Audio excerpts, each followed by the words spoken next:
Un poète. Laisse-leur dire qu'il est vain, qu'il est sans flamme, le baiser du couple divin, la muse et l'âme.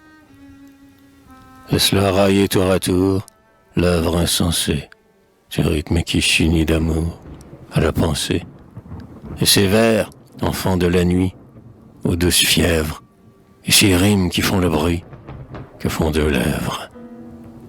Jourdain se demande à quoi bon, ayant la prose.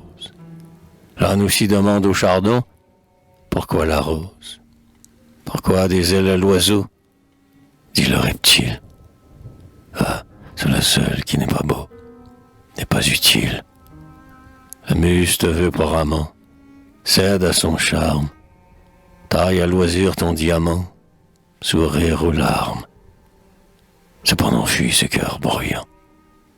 Vois l'alouette, elle s'élève en gazouillant.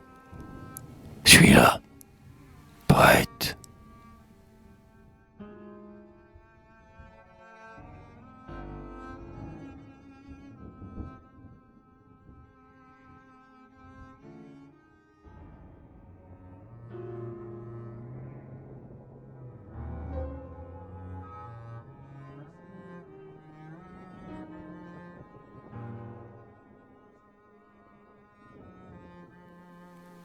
La terre, chantons la terre, assez gémie, l'astre chlorotique et blêmi. La lune est morte, sa jumelle, la terre est belle, il faut l'aimer. Et qui donc ne doit plus charmer que Terra, la ronde mamelle? La brume est son voile soyeux, ses lacs sont doux comme des yeux, et sur sa gorge de colline, on va courir sur ces ruisseaux, s'entrecroisant comme un réseau de veines fines. Quelle femme a sur ses habits plus de perles et de rubis, et qui sait mieux sur ses épaules draper les plis houleux et lourds de sa verdure de velours ou la blanche hermine d'épaule. N'importe l'heure ou la saison, lequel la meilleure façon, parmi celles que l'on renomme, l'hiver tout autant que l'été, quand, bouquet de givre aux côtés, elle attend avril, ce jeune homme. Elle a le soleil poiramment, le soleil blond l'aime ardemment. Pour lui seul elle ouvre ses voiles. Quant à l'aube, il lui fait sa cour. La terre est la belle de jour, du grand jardin bleu des étoiles. Le sein de la terre est béni, le néant y fait l'infini. Et tranquillement et sans haine, s'accomplit l'œuvre sérieux, dans ce creuset mystérieux, où germe l'homme avec le chêne. Mais tout sort meilleur et plus beau, de la matrice du tombeau. Quoi qu'on y jette, et qu'on y sème, et le sourire y naît des pleurs, et voilà comme il vient des fleurs, à la place de ce qu'on aime. Maîtresse, quand nous serons morts, on mettra ton corps et mon corps, comme on met du grain dans la terre, et mon désir et ta beauté s'uniront dans l'éternité et féconderont le mystère. Et de ces douze ensevelis naîtront des roses et des lys, et dans d'autres amours encore revivront nos amours défunts, avec des ivresses d'aurore et des extases de parfum.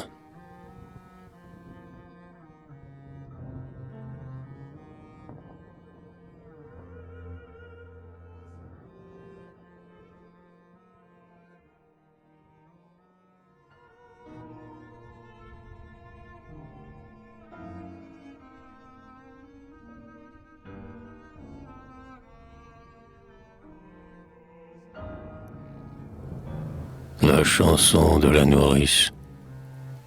En me promenant ce matin, j'aime la rose et le jasmin. La rose éclose. J'ai rencontré, chemin faisant, un bel ange du ciel volant. J'aime la rose. Sa robe était de blanc satin. J'aime la rose et le jasmin. La rose éclose. Et ses yeux d'étoiles bien doux. Mon bel ange, où donc allez-vous? J'aime la rose. Madame, je vais mon chemin. J'aime la rose et le jasmin. La rose éclose. Les enfants pétillent dans mes bras. Madame, n'en voulez-vous pas? J'aime la rose. Choisissez dans tout mon butin. J'aime la rose et le jasmin. La rose éclose.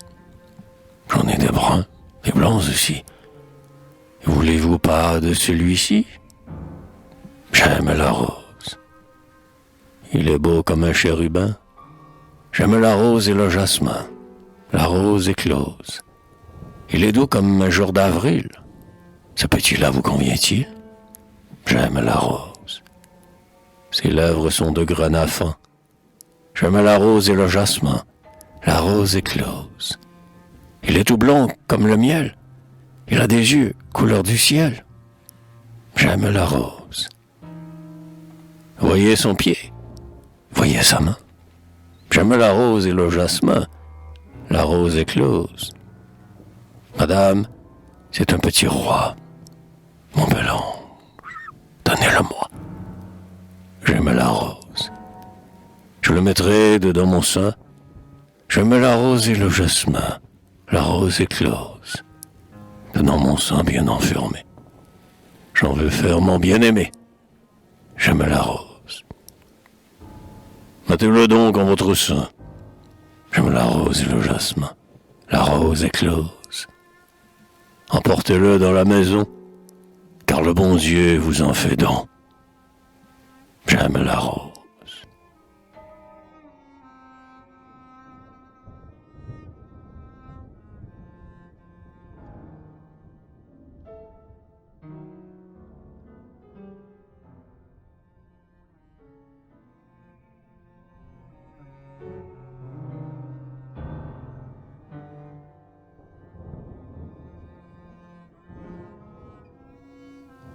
Orgueil. Mon indomptable orgueil est l'arme de ma vie. La pierre de mon œuvre est l'encre de ma foi. Il est plus fort qu'un roc et plus puissant qu'un roi. Et trop dur pour le temps et trop pour l'envie. Je ne reconnais pas d'autre loi que sa loi. La douleur peut frapper. C'est moi qui l'en convie. J'irai, sans que personne ou que rien me dévie. Je veux ce que je veux et je m'appelle moi. C'est en vain que l'un attendrait pour salaire un mot de ma faiblesse, un cri de ma colère. Ce qui part de si bas n'a pas un si haut prix. Les sommets où je suis, c'est un bruit dans l'espace. J'entends et je souris. Je me tais, je passe. Mon rire a nom dédain. Mon silence, mépris.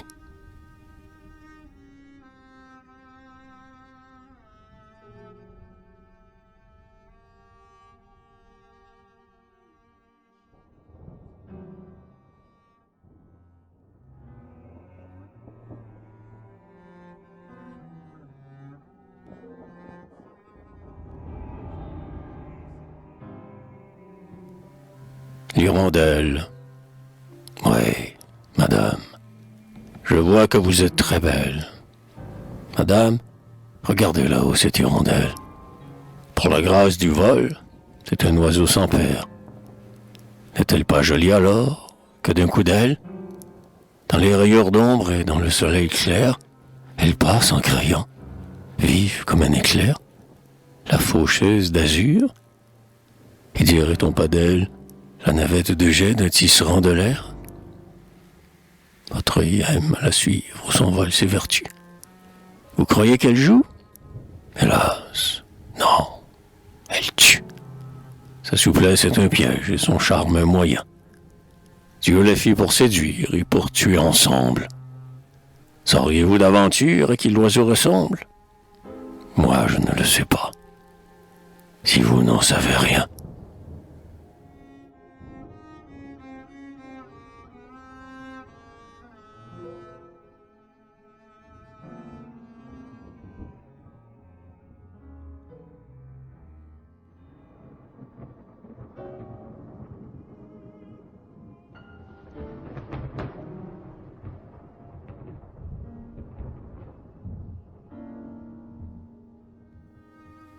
Le jardin. Je passais. J'entendis de la route poudreuse que derrière le mur on riait aux éclats. Et je poussai la porte. À travers les lilas, voici ce que je vis dans la maison heureuse. Un tout petit enfant essayait au jardin, au doux enchantement de sa mère ravie. Dans le parterre en fleurs et sur le gazon fin, ses pas, les premiers pas qu'il eût fait de sa vie. Cher amour, il allait tout tremblant, il allait, avançant au hasard son pied mignon et frêle, hésitant et penché, si faible qu'il semblait, que le papillon dut le renverser de l'aile. Impatient pourtant, égratignant le sol, de son pas inquiet, avec l'ardeur étrange, et les trémoussements d'oiseau qui prend son vol, dans les petits enfants il reste encore de l'ange. Et lui, ce pas mendaise de ce monde inconnu, suivait l'oiseau qui vole ou parlait à la rose, et tout en gazouillant quelque charmante chose, ouvrait toujours plus grand son grand œil ingénu. Et l'on voyait alors les splendeurs de l'espace, et les candeurs du ciel et les gaietés de l'air, et luire ce qui luit et passer ce qui passe, dans le tout petit ciel de cet œil pur et clair. Parfois il s'arrêtait, tournait un peu la tête, vers sa mère orgueilleuse et tout à l'admirer, et repartait avec de grands rires de fête, ces rires si joyeux qu'ils vous en font pleurer. Ah, la mère, elle était à ne pouvoir décrire, avec son geste avide, anxieux, étonné, et de tout son amour couvant son nouveau-né, et marchant de son pas et riant de son rire. Il tenait ses bras étendus vers l'enfant, ainsi comptant les bras vers le fruit que l'on cueille, le défendant de mal, comme un rosier défend les boutons de sa rose avec ses mains de feuilles. Elle suivait ainsi, courbée pas à pas, regardant par instants, dans un muet délire, un homme assis plus loin et qui feignait de lire, et souriait, croyant qu'on ne le voyait pas. Peut-être le mari, mais sans doute le père, qui tâchait de porter l'ivresse dignement, et dont les deux regards allaient furtivement, de la mère à l'enfant, de l'enfant à la mère. Et par ce beau soleil flottait sur tout cela, je ne sais quoi d'ému que le printemps apporte. J'entendis le bonheur murmurer « Je suis là ». Et je sortirai vers, en fermant bien la porte.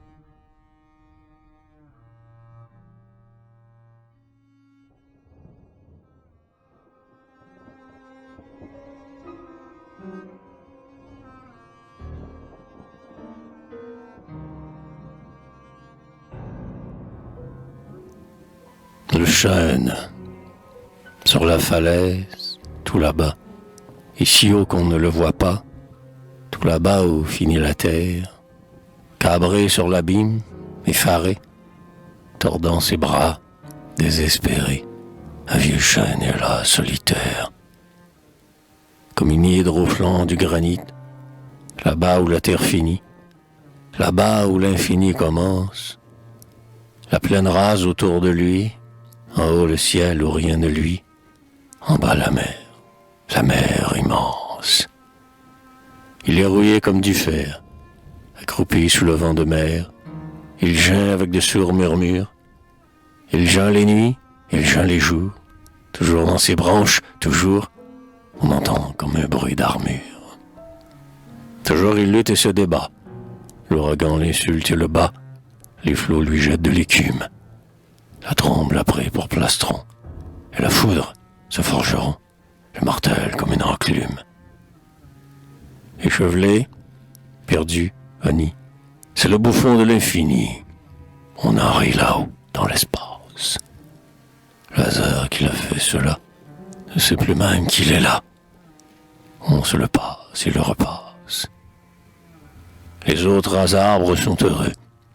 Ils peuvent chuchoter entre eux et dire le secret de l'ombre. Ils ont le nid, fleur du baiser. Lui n'a pas d'oiseau pour causer. Il est tout seul, solitaire sombre. Jamais ni jeu ni passe-temps, à peine s'il voit par instant, dans la brume, nuit sans étoiles, passer les voiles sur la mer, ou bien les goélands dans l'air, d'une autre mer, ses autres voiles.